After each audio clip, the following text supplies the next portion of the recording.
one thing that's always interested me, I used to work in the arts and making programs and things, is that this is a field that thrives on the idea that it's original, free thinking, cutting edge, pushing the envelope, all these cliches, and yet it does appear that people in the general creative field think pretty much the same thing about most things. I mean, whether it's climate change, multiculturalism, whatever really. And this is extraordinarily paradoxical, isn't it? Well, we're encouraged in all forms of diversity except a diverse opinion, aren't we? So, and I can understand, you don't really want to bite the hand that feeds you. I can understand that as well, but we should be free to express, dissent or anything. What is art? Art is to go against. Art is countercultural in many ways, isn't it? So I think it's disappointing that. Look, you just only have to look at the box office figures of a lot of the films that really embrace this woke thing, and you find out that people aren't going to watch them. Have there been any recent examples of that? I think Charlie's Angels, is it the new Charlie's Angels made $130 million on its first weekend, which is not brilliant. Yeah. And then you get these, you look at the Rotten Tomatoes stuff that's been going on with the Dave Chappelle and the Hannah Gadsby, and it's just, I think it's funny the more that this tries to shovel, this is the opinion, you must believe this, get on the train.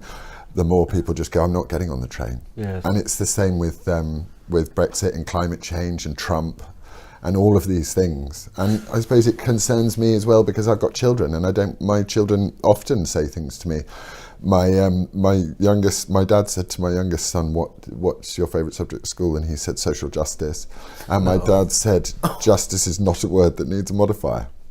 Quite. To him. Absolutely. And you can tell your teacher that from me.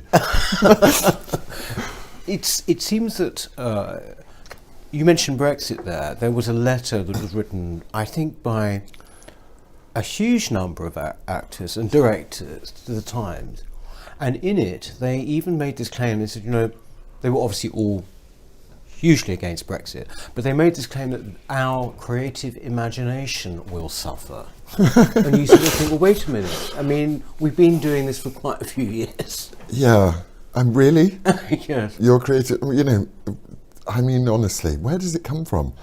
I don't understand. I don't think Brexit has any effect on the creative imagination. And also, I didn't particularly have a view on Brexit. I quite like the natural English lack of trust of everything except the English, which is quite fun. It's we're a nation, and that's what we're like, a very tolerant nation at the same time.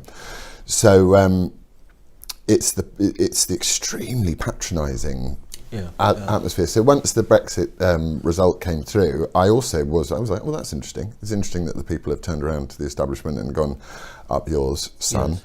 And then I started to really care because I was like, oh, they're not going to let it happen. So then you go, oh, the cat's out the bag, we all know. So is this a democratic country? I mean, democracy is an odd word, I'm not totally sure what it means. But that's 17.4 million people are about to be ignored. So whatever your position on it is, I'm like, no, that should be implemented, but it's not going to be implemented. You say the cat's out of the bag there. I know exactly what you mean there.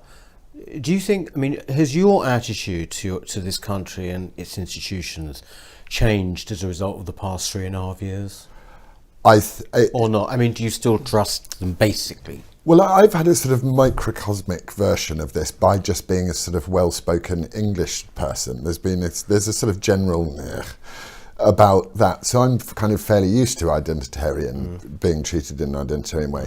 But I think it's wonderful that, all of those things I was told as a young actor when I started to get a bit more successful and would do interviews, or I'd be in the newspaper and people say, don't believe what you read in the papers. Now you know that you genuinely shouldn't believe what you read in the papers. Yeah. So when I say the cat's out of the bag, it really is.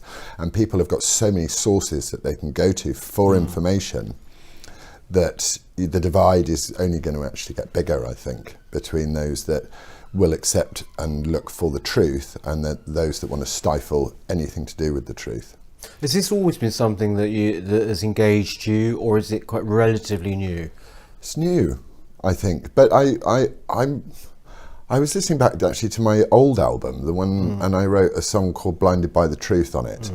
And that's about this topic, and I just didn't know what I was writing at that point. So I think it's been simmering, but now I do feel that if you feel something, you should practice what you preach. You shouldn't pretend that you feel something different. So basically, your views, your reactions to these things, that does inform what you write musically. I mean, like for example, in your latest work, how does it come up in your latest album? I wrote. There's a song called "The Distance," and it says. Must get my own lyrics right. They have put something in the water. They seek a cure for the conversation. They stole a march on your opinion, and the first of all was laughter, just to quell the unoffended.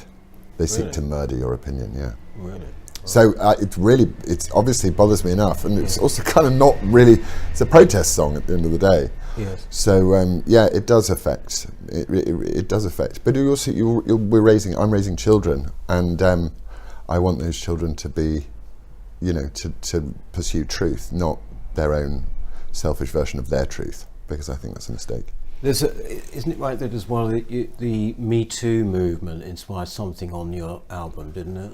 It did, yes. I was watching the Golden Globes. Well, I wasn't watching the Golden Globes. I mean, award ceremonies are not great fun to watch, but I did see a lot of quite revealing dresses with a lot of signs saying "Time's Up" and "Me Too," and I did say, is anybody else going to point out the slightly glaring hypocrisy here?